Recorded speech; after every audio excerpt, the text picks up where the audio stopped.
नमस्कार दोस्तों, स्वागत है आपका आर के नर्सिंग यूट्यूब चैनल में। और आज हम स्टडी करने वाले हैं हार्ट अटैक के बारे में। ओके, तो चलिए शुरू करते हैं। Heart attack also known as myocardial infection. Heart attack का दूसरा नाम होता है मायोकार्डियल इन्फेक्शन, या मायोकार्डियल इन्फेक्शन का दूसरा नाम होता है हार्ट अटैक। ठीक है, तो यहाँ पर मायोकार्डियल जो है ये हार्ट की मिडिल लेयर होती है, और इन्फेक्शन का मतलब होता है डेथ हो जाना, यानी कि जो लेयर है, टिश्यू है, टिश्यू डेथ या सेल डेथ को इन्फेक्शन कहते हैं। ऑक्सीजन की कमी की वजह से 6 मिनट या 10 मिनट तक अगर ऑक्सीजन सप्लाई मिडिल लेयर को, जो मायोकार्डियम लेयर है, उसको ना मिले, तो मायोकार्डियम लेयर की जो सेल है उसकी डेथ हो जाती है। इसी कंडीशन को हम कहते हैं मायोकार्डियल इन्फेक्शन, और इसी का दूसरा नाम है हार्ट अटैक। ओके, चलिए आगे हम बढ़ते हैं और स्टडी करते हैं इसके बारे में। Heart attack, also known as myocardial infarction, is a medical emergency that occurs when the blood flow to a part of heart muscle is significantly reduced, block.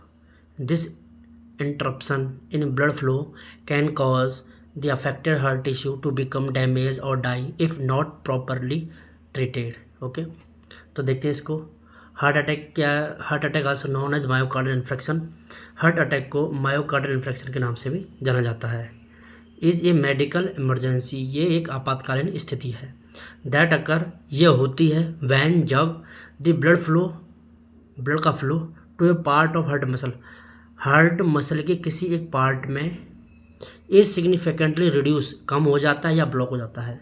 यानी हार्ट मसल के किसी एक पार्ट में ब्लड का flow कम हो जाता है या बिल्कुल ही बंद हो जाता है ब्लड का फ्लो हार्ट मसल की किसी एक पार्ट में, तो उस कंडीशन को हम कहते हैं मायोकार्डियल इन्फेक्शन। जैसा कि मैं आपको पहले बता चुका हूँ कि हार्ट की 3 लेयर होती हैं, पेरिकार्डियम, मायोकार्डियम, एंडोकार्डियम।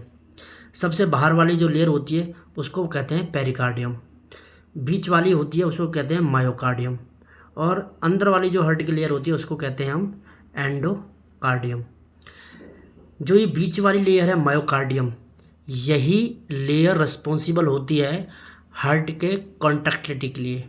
हार्ट जब बीट करता है या कॉन्ट्रैक्ट रिलैक्स होता है, उसके लिए रिस्पॉन्सिबल होती है हार्ट की बीच वाली लेयर। कौन सी? मायोकार्डियम।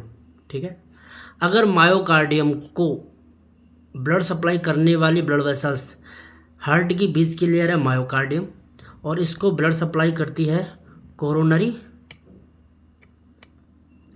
आर्टरी। अगर कोरोनरी आर्टरी जो कि सप्लाई कर रही है हार्ट को, ठीक है, हार्ट को सप्लाई कर रही है, अगर उसमें ये कोरोनरी आर्टरी है, ठीक है, सपोज कीजिए कोरोनरी आर्टरी है, और ये हार्ट को सप्लाई करे, अगर इसमें ब्लॉकेज आ जाए तो ब्लड का फ्लो जो है इसमें कम हो जाता है। क्या हो जाता है? ब्लड का फ्लो जो है वो रुक जाता है, ब्लड आगे मूव नहीं कर पाता है। जब ब्लड आगे नहीं जाएगा, मायोकार्डियम को नहीं मिलेगा, हार्ट की मसल को नहीं मिलेगा, तो हार्ट की जो कॉन्ट्रैक्टिलिटी है वो नहीं हो पाएगी, क्योंकि हार्ट को काम करने के लिए भी ऑक्सीजन की ज़रूरत होती है, न्यूट्रिशन की ज़रूरत होती है, ग्लूकोज की ज़रूरत होती है, और वो उसको मिलता है ब्लड के थ्रू। और हार्ट की मिडिल लेयर को ब्लड सप्लाई करती है कौन? Coronary artery. कोरोनरी आर्टरी की अगर हम बात करें तो left coronary artery, right coronary artery. ठीक है, अगर ये ब्लड सप्लाई प्रॉपर ना हो, कोरोनरी आर्टरी के अंदर ब्लॉकेज हो जाए, तो सप्लाई कम होने की वजह से या बिल्कुल बंद होने की वजह से, हार्ट की मसल को ब्लड सप्लाई ना मिलने की वजह से वो काम नहीं करेगी, और वहाँ की जो सेल और टिश्यू है वो डेथ हो जाएगी, और इस डेथ होने की कंडीशन को कहते हैं मायोकार्डियल इन्फेक्शन। इसको दूसरी भाषा में कहा जाता है heart attack. Okay, this interruption in blood flow, यह रुकावट ब्लड फ्लो में कैन कॉज कर सकती है the affected heart tissue become damage और डाई नॉट प्रॉम्प्टली ट्रीटेड। अगर जल्द से जल्द इसका उपाय नहीं किया गया तो हार्ट की जो मसल है उसके टिश्यू डैमेज हो जाएंगे या फिर डाई हो जाएंगे, मर भी सकते हैं। ओके, चलिए इसे हिंदी में देख लेते हैं। दिल का दौरा, जिसे मायोकार्डियल इन्फेक्शन भी कहा जाता है, एक चिकित्सकीय आपातकालीन स्थिति है जिसमें हार्ट की मांसपेशियों में रक्त प्रवाह अचानक कम या अवरुद्ध हो जाता है। यह रक्त प्रवाह में रुकावट हृदय की मांसपेशियों को क्षतिग्रस्त कर सकता है या उसके ऊतकों को मरने का कारण बन सकता है। चलिए मैं एक बार और पढ़ देता हूँ। दिल का दौरा यानी हार्ट अटैक, जिसे मायोकार्डियल इन्फेक्शन भी कहा जाता है, एक चिकित्सा आपातकालीन स्थिति है जिसमें हृदय की मांसपेशियों में रक्त प्रवाह अचानक कम या अवरुद्ध हो जाता है। यह रक्त प्रवाह में रुकावट हृदय की मांसपेशियों को क्षतिग्रस्त कर सकती है या उसके ऊतकों को मरने का कारण बन सकती है। ओके, जैसा कि मैंने आपको अभी बताया, ये यहाँ पर आप देख पा रहे हैं, ये हार्ट है और ये कोरोनरी आर्टरी है जिसमें ब्लॉकेज है। इस ब्लॉकेज की वजह से ब्लड फ्लो आगे नहीं मिल पा रहा है। जैसा कि आप यहाँ पे देख रहे हैं, ये प्लेग बना हुआ है।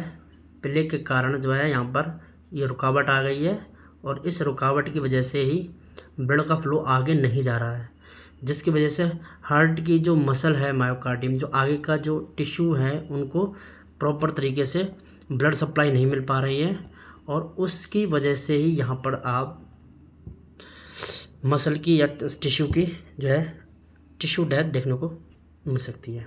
ओके, आगे बढ़ते हैं। पैथोफिजियोलॉजी। अगर हम पैथोफिजियोलॉजी की बात करें तो इसमें सबसे पहले हम देखते हैं एथेरोस्क्लेरोसिस। एथेरोस्क्लेरोसिस क्या होता है?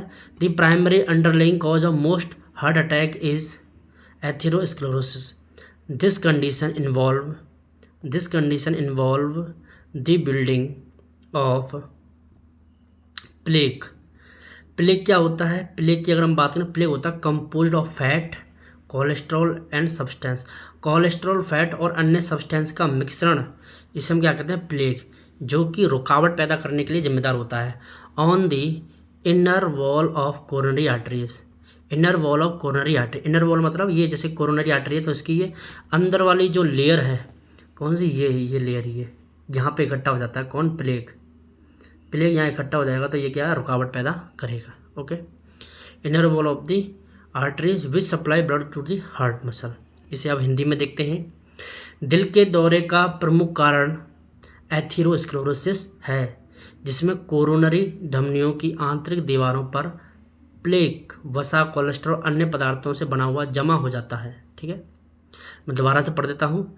दिल के दौरे का मुख्य कारण एथेरोस्क्लेरोसिस है, जिसमें कोरोनरी धमनियों की आंतरिक दीवारों पर प्लेग का जमा हो जाना मुख्य कारण होता है। ठीक है, सेकंड पॉइंट हम देखते हैं अभी। सेकंड पॉइंट है plaque rupture and clot formation. If plaque rupture, अगर प्लेट रप्चर हो जाए, it can cause a blood clot. ये क्या करेगा? एक क्लोट बनाएगा।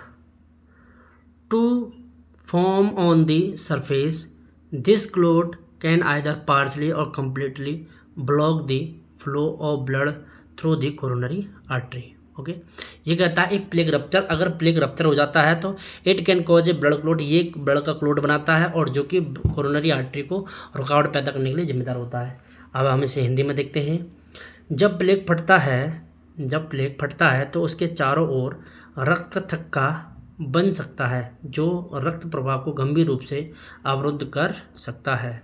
देखिए, ब्लड वेसल्स की जो इनर लेयर है उसके फटने के लिए जो सबसे इम्पोर्टेंट कारण है वो है हाइपरटेंशन। हाइपरटेंशन की वजह से ही, यानी कि हाई बीपी की वजह से ही ये सब होता है। ठीक है, तीसरा कारण है इस्केमिया और infection. When blood flow is reduce और स्टॉप द हार्ट मसल कौन सी वाली? Myocardium. Heart muscle is deprived of oxygen and nutrients leading to ischaemia. Lack of oxygen को क्या बोलते हैं हम? इस्कीमिया बोलते हैं। ऑक्सीजन की कमी, उसको हम इस्कीमिया बोलते हैं। Prolong ischaemia result in myocardial infection where heart muscle cell begin to die. ठीक है, इसमें कहा गया है कि लंबे टाइम तक अगर ब्लड का फ्लो हार्ट मसल के लिए रुक जाए, मायोकार्डियम को जाने वाला ब्लड अगर लंबे टाइम तक रुक जाए, जैसे 10 मिनट 15 मिनट, तो क्या होता है कि शुरुआती अवस्था में तो ऑक्सीजन की कमी से मसल्स के अंदर पेन होता है ना, उस कंडीशन को हम बोलते हैं इस्कीमिया। लेकिन अगर ज़्यादा टाइम ये रखेंगे तो वो सेल जो है वो डाई होना स्टार्ट हो जाती है और सेल जब डाई हो जाती है तो इस कंडीशन को बोलते हैं इन्फ्रेक्शन। तो यहाँ पर दो टर्म दी हुई हैं, इनमें क्लियरली डिफरेंस है। इस्कीमिया का मतलब होता है लैक ऑफ ऑक्सीजन और इन्फ्रेक्शन का मतलब होता है डाई ऑफ द टिश्यू और सेल। ओके, अब हम इसे हिंदी में पढ़ लेते हैं। जब रक्त प्रवाह कम या रुक जाता है तो हृदय की मांसपेशियों को ऑक्सीजन और पोषक तत्व नहीं मिल पाते हैं, जिससे इस्कीमिया होती है। लंबे समय तक इस्कीमिया के कारण हृदय की मांसपेशियां कोशिकाओं की मृत्यु हो जाती है, जिसे मायोकार्डियल नेक्रोसिस कहा जाता है। वही है, मायोकार्डियल इन्फेक्शन कहा जाता है। अब हम बात करते हैं इसके कॉजेज एंड रिस्क फैक्टर। ठीक है, कॉजेज की अगर हम बात करें तो एथीरोस्क्लेरोसिस मोस्ट कॉमन कॉज होता है एथीरोस्क्लेरोसिस। हार्ट अटैक के लिए सबसे मोस्ट इम्पोर्टेंट फैक्टर कौन सा है, मोस्ट इम्पोर्टेंट कारण कौन सा है, मोस्ट इम्पोर्टेंट कॉज कौन सा है पूछा जाए तो आपके लिए आंसर रहेगा atherosclerosis. Most common cause of heart attack, most common cause of atherosclerosis is for the heart attack. ठीक है, या मायोकार्डियल इन्फेक्शन, मायोकार्डियल इन्फेक्शन के लिए या हार्ट अटैक के लिए सबसे ज़्यादा कॉमन फैक्टर है एथीरोस्क्लेरोसिस। और सेकंड है coronary artery spasm. Coronary artery spasm का मतलब sudden tightening of the muscle with in the arteries of the heart. ठीक है, यानी कि हार्ट को ब्लड सप्लाई करने वाली आर्टरीज के अंदर स्पाज्म हो जाना, ये भी एक कारण है हार्ट अटैक का। ओके, अब हम इसे हिंदी में देख लेते हैं। कारण की हम बात करें तो एथीरोस्क्लेरोसिस सबसे सामान्य कारण है। कोरोनरी धमनी की ऐंठन होना, ये भी एक कारण है। रिस्क फैक्टर की अगर हम बात करें, रिस्क ऐसे कौन कौन से फैक्टर हैं जो कि जिम्मेदार होते हैं हार्ट अटैक के लिए या मायोकार्डियल इन्फेक्शन के लिए। वो रिस्क फैक्टर जो जिम्मेदार हैं हार्ट अटैक के लिए, नंबर 1 है हाई ब्लड प्रेशर। देखिए, हाई ब्लड प्रेशर सबसे ज़्यादा रिस्पॉन्सिबल है इसके लिए, हार्ट अटैक के लिए। हार्ट अटैक की कंडीशन में हाइपरटेंशन कैसे काम करता है या हाई ब्लड प्रेशर कैसे काम करता है कि सपोज करो ये कोरोनरी आर्टरी है और इसमें प्लेक का फॉर्मेशन हो रखा है इधर। ठीक है, इधर जो है प्लेक का फॉर्मेशन हो रखा है, सपोज करते हैं हम। देखिए, बेसिकली हम जानते हैं कि हार्ट अटैक क्या है। हार्ट अटैक का मतलब होता है आर्टरीज की दीवारों पर लगने वाला pressure by the blood is called blood pressure. Blood pressure क्या होता है, आर्टरीज की वॉल्स के ऊपर लगने वाला प्रेशर ब्लड प्रेशर कहलाता है।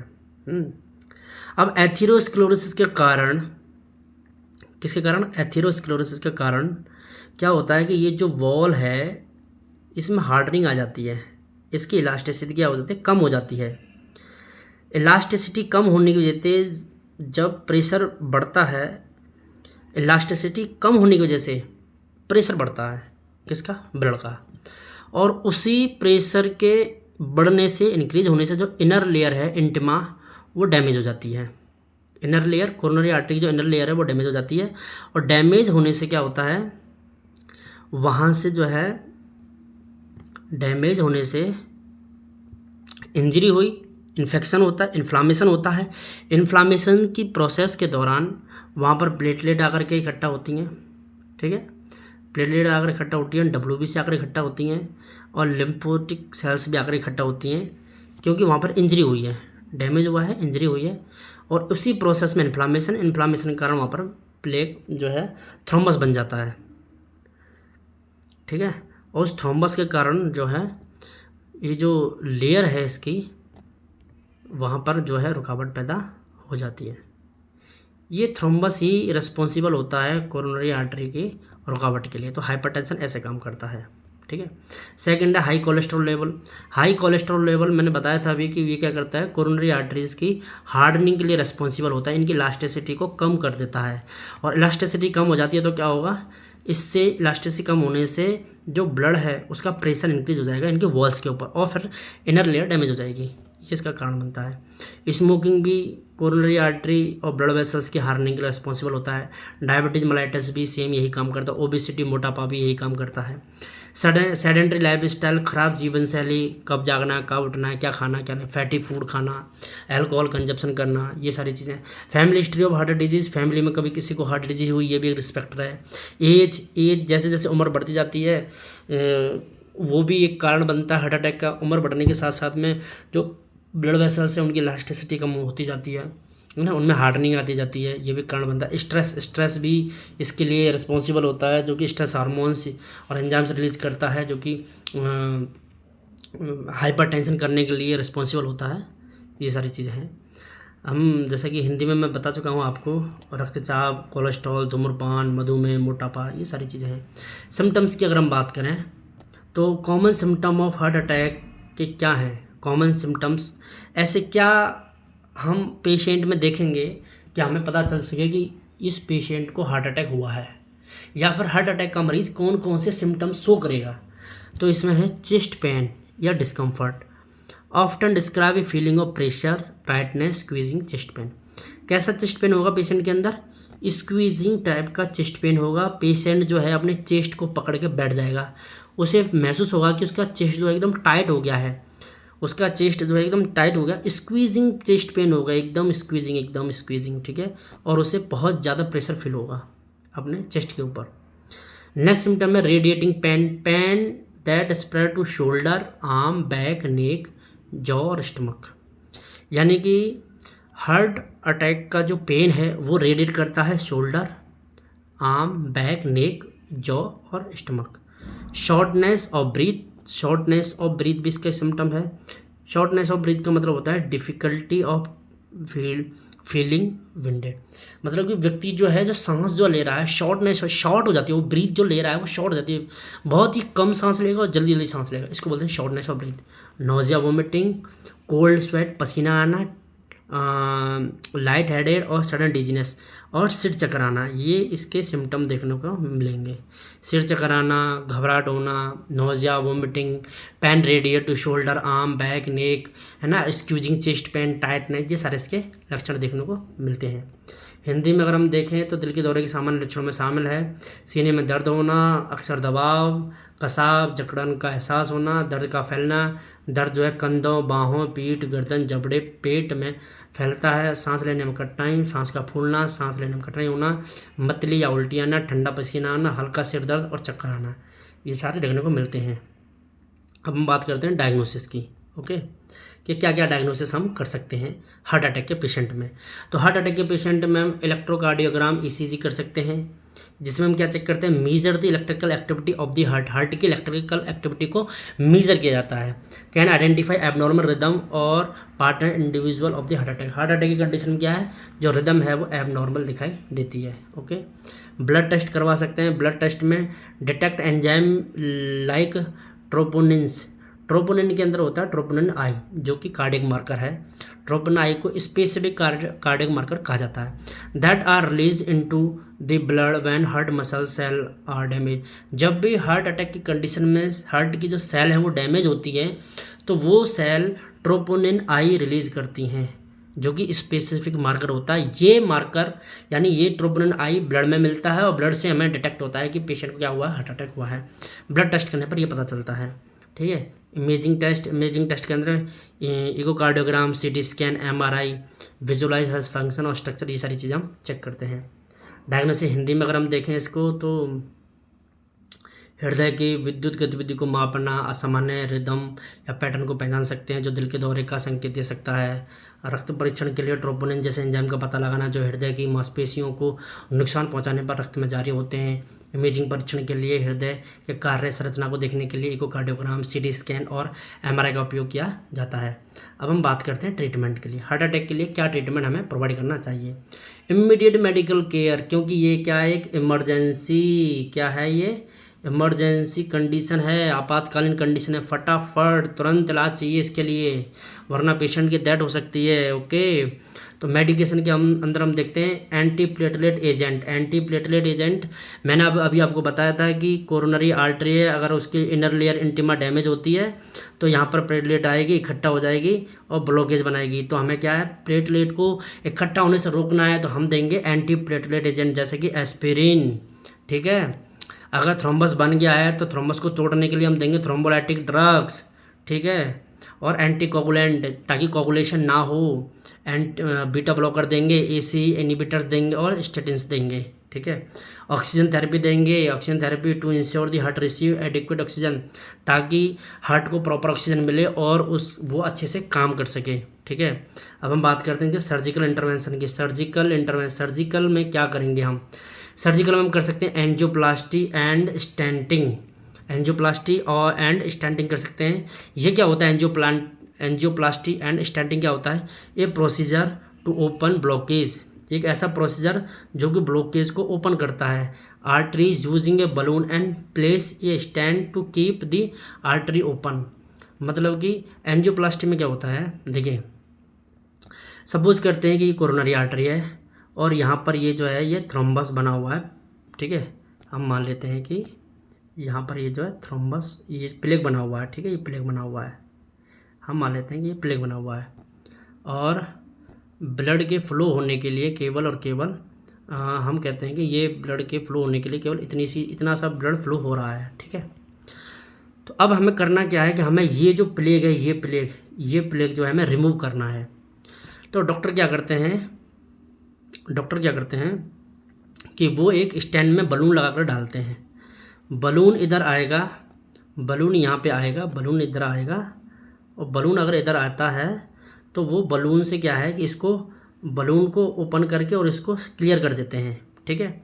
और बलून से जब ये क्लियर हो जाता है तो जब बलून से ये रास्ता जब क्लियर हो जाता है, ये वाला रास्ता जब हट जाता है यहाँ से, तो ये क्लियर होने के बाद में इसमें एक स्टैंड डाल दिया था, स्टेनलेस स्टील का एक स्टैंड डाला जाता है। इसमें क्या डाला जाता है? स्टेनलेस स्टील का एक स्टैंड डाला जाता है। एक जालीनुमा संरचना होती है किसकी? स्टेनलेस स्टील की, ठीक है, ताकि वो इस रास्ते को ओपन करके रखे, इस रास्ते को ओपन करके रखे। इसलिए इसमें क्या डाला जाता है? स्टेनलेस स्टील का एक स्टैंड डाला जाता है ताकि ये जो आर्टरी है ये वापस से ब्लॉक ना हो, ठीक है। इसी कंडीशन को हम बोलते हैं एंजियोप्लास्टी या स्टेंटिंग, ठीक है। सेकंड है कोरोनरी आर्टरी बाईपास ग्राफ्टिंग, इसे बोलते हैं हम CABG, coronary artery bypass grafting, CABG।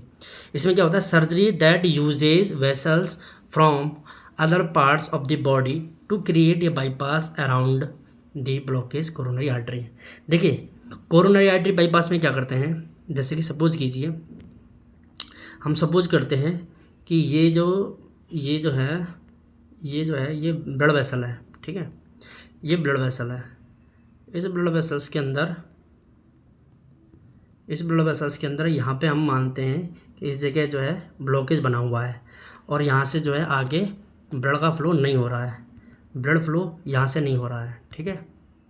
और हम जैसे सपोज करते हैं, जैसे मान लेते हैं कि भाई ये हार्ट है और इसको सप्लाई करने वाली जो ब्लड वेसल्स है वो ये है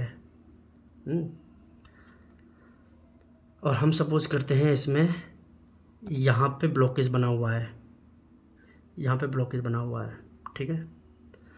तो कोरोनरी आर्टरी बाईपास ग्राफ्ट में क्या करते हैं? एक वेन लेते हैं और ये पैर के अंदर से लेते हैं एक वेन और उसको उल्टा करके और यहाँ से जो है इस ब्लॉकेज को हटाने के लिए, इस ब्लॉकेज को जब हटाया जाता है, इस ब्लॉकेज को हटाने के लिए क्या किया जाता है कि वैन को सीधे ही नीचे से जोड़ा जाएगा। कहाँ से? नीचे से जोड़ा जाएगा, यानी ये यहाँ से कट लगा करके इसको ऐसे कट लगा के ऐसे ये रास्ता बाईपास जो है रास्ता बना दिया जाता है। इसी को हम क्या बोलते हैं? कोरोनरी आर्टरी बाईपास ग्राफ्टिंग कहते हैं, ठीक है। इसी को हम क्या कहते हैं? कोरोनरी आर्टरी बाईपास ग्राफ्ट कहते हैं। जब ब्लॉकेज को हटाने के लिए यहाँ से सीधे ही एक रास्ता अलग से बना दिया जाता है, इसी कंडीशन को कहते हैं हम कोरोनरी आर्टरी बाईपास ग्राफ्टिंग। अब इसका कोई सेंस नहीं रह जाता, क्योंकि अब जो रास्ता है वो यहाँ से बन चुका है, ठीक है, और जो रास्ता है वो यहाँ से बन चुका है ऐसे ये वाला, इसको बोलते हैं coronary artery bypass graft. Third हम देखते हैं लाइफस्टाइल चेंजेस में क्या करते हैं? Diet, adopting A heart healthy diet low in standard fat, cholesterol and sodium. Low fat, low cholesterol and low sodium diet हम प्रोवाइड करते हैं। देखिए अगर हाई फैट और हाई कोलेस्ट्रॉल होगा तो वो आर्टरीज़ के अंदर उसकी जो लेयर है उसके अंदर हार्डनिंग पैदा करेगा, ठीक है। इसलिए लो फैट और लो कोलेस्ट्रॉल डाइट प्रोवाइड की जाती है। लो सोडियम क्यों प्रोवाइड की जाती है? देखिए सोडियम क्या करता है, वाटर को रिटेंशन करके रखता है बॉडी के अंदर। अगर सोडियम की मात्रा बॉडी में ज़्यादा रहेगी तो वाटर भी बॉडी में ज़्यादा रहेगा, यानी कि फ्लूइड का लेवल बॉडी में ज़्यादा रहेगा। फ्लूइड का लेवल अगर बॉडी में ज़्यादा रहता है तो इसका मतलब है कि ब्लड का जो वॉल्यूम है वो भी ज़्यादा रहेगा, और ब्लड का वॉल्यूम ज़्यादा रहता है तो ब्लड का फ्लो भी ज़्यादा होगा, यानी ब्लड को प्रेशर ज़्यादा लगाना पड़ेगा, समझ रहे हैं ना। और हार्ट को काम ज़्यादा करना पड़ेगा, ज़्यादा ब्लड को पंप करने के लिए ज़्यादा काम करना पड़ेगा, और ब्लड जो है ज़्यादा होने की वजह से आर्टरीज़ के अंदर एकदम प्रेशर के साथ जाएगा तो प्रेशर को बढ़ाएगा। कहने का मतलब है कि सोडियम ज़्यादा होता है, सोडियम अगर ज़्यादा है, देखिए अगर सोडियम ज़्यादा है इसका मतलब है कि ब्लड प्रेशर भी ज़्यादा है, ठीक है। सोडियम ज़्यादा है मीन्स ब्लड प्रेशर भी ज़्यादा है। थर्ड है exercise regular physical activity strengthen the heart and improve circulation. देखिए डेली एक्सरसाइज करने से क्या होता है, हार्ट की जो मसल्स हैं वो एक तो मजबूत होती हैं, सर्कुलेशन ज़्यादा रहता है, फैट और कोलेस्ट्रॉल इकट्ठा नहीं होता, वो रिड्यूस हो जाता है। ये एक्सरसाइज का फ़ायदा है। स्मोकिंग सेसेशन, स्मोकिंग को बिल्कुल बंद कर देना, क्योंकि स्मोकिंग बहुत बड़ा रोल प्ले करती है हार्ट अटैक के अंदर, जो कि मैंने बताया था ये भी सेम यही अटैक के लिए रिस्पॉन्सिबल है। Weight management, weight maintain a healthy weight to reduce the straining of the heart. देखिए वेट भी बहुत बड़ा रोल प्ले करता है, इसलिए वेट को कम करना भी इम्पोर्टेंट है। स्ट्रेस मैनेजमेंट, स्ट्रेस मैनेजमेंट भी बहुत ज़रूरी है। स्ट्रेस मैनेजमेंट करने के लिए आप मेडिटेशन कर सकते हैं, योगा कर सकते हैं, काउंसलिंग कर सकते हैं, किसी भी प्रकार का स्ट्रेस है उसको रिड्यूस करने के लिए थेरेपी ले सकते हैं। स्ट्रेस भी ऐसे हार्मोन्स और केमिकल्स रिलीज करता है जिससे बॉडी के ऊपर गलत प्रभाव पड़ता है, कोलेस्ट्रॉल इकट्ठा करता है, बीपी को बढ़ा देता है। मेनली बीपी को इंक्रीज़ करने में स्ट्रेस का बहुत बड़ा रोल होता है, ठीक है। अभी हिंदी में है, जैसा कि आप देख सकते हैं कि एंटीप्लेटलेट एजेंट जैसे एस्पिरिन, थ्रोम्बोलाइटिक, थक्के को घोलने वाली दवाई थ्रोम्बोलाइटिक्स कहलाती है। Anticoagulant, beta blocker, AC inhibitors और स्टैटिन्स देते हैं। ऑक्सीजन थेरेपी सुनिश्चित करने के लिए कि हृदय को पर्याप्त ऑक्सीजन मिल रहा है। सर्जिकल प्रक्रियाएं, एंजियोप्लास्टी, स्टेंटिंग मैंने आपको बताया था।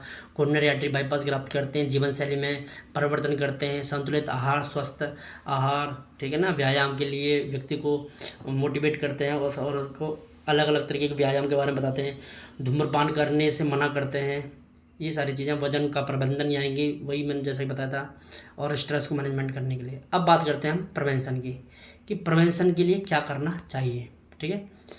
ये बीमारी ना हो इसके लिए हमें ऐसे कौन से उपाय हैं जो करने चाहिए, या फिर हम पेशेंट को ऐसा क्या बताएं।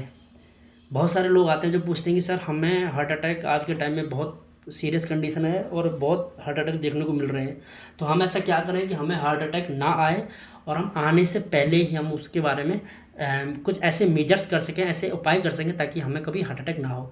तो हम उनको सलाह देंगे रेगुलर चेकअप के लिए, monitoring blood pressure, cholesterol and diabetes control, ठीक है। लोगों को हम सलाह देते हैं कि आपका बीपी रेगुलर चेक करवाते रहें, डेली कोलेस्ट्रॉल का लेवल चेक करवाते रहें, अगर डायबिटीज़ है तो उसको कंट्रोल में रखें।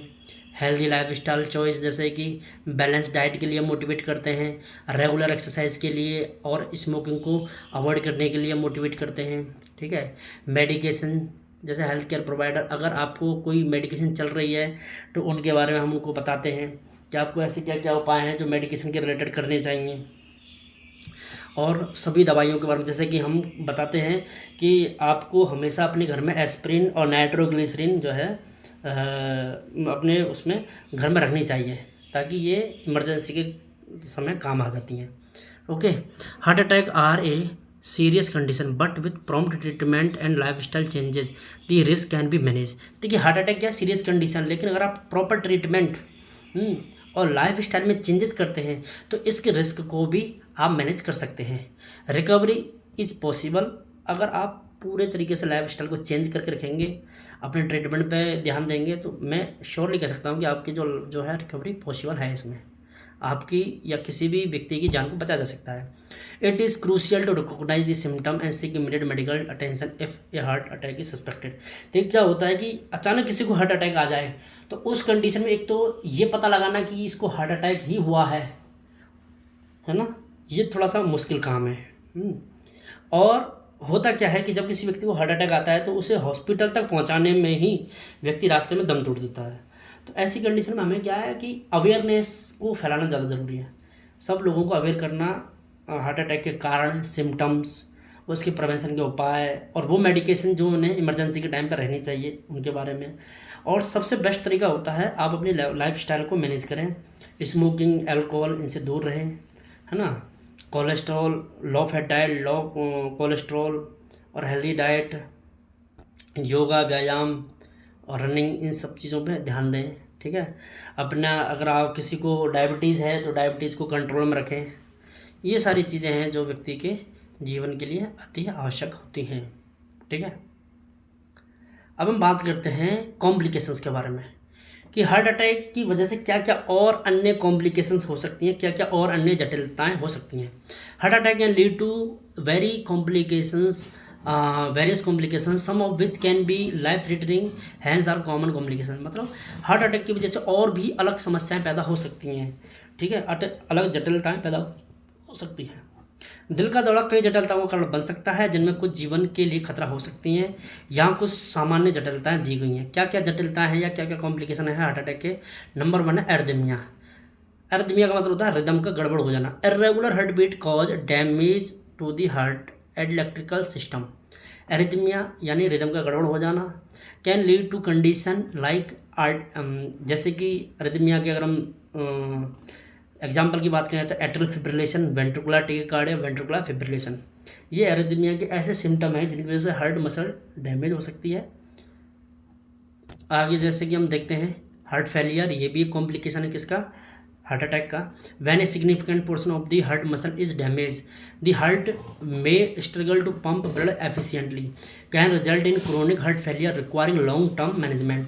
जब हृदय की मांसपेशियों का एक महत्वपूर्ण हिस्सा क्षतिग्रस्त हो जाता है तो हृदय प्रभावी रूप से रक्त पंप करने में कठिनाई का सामना कर सकता है।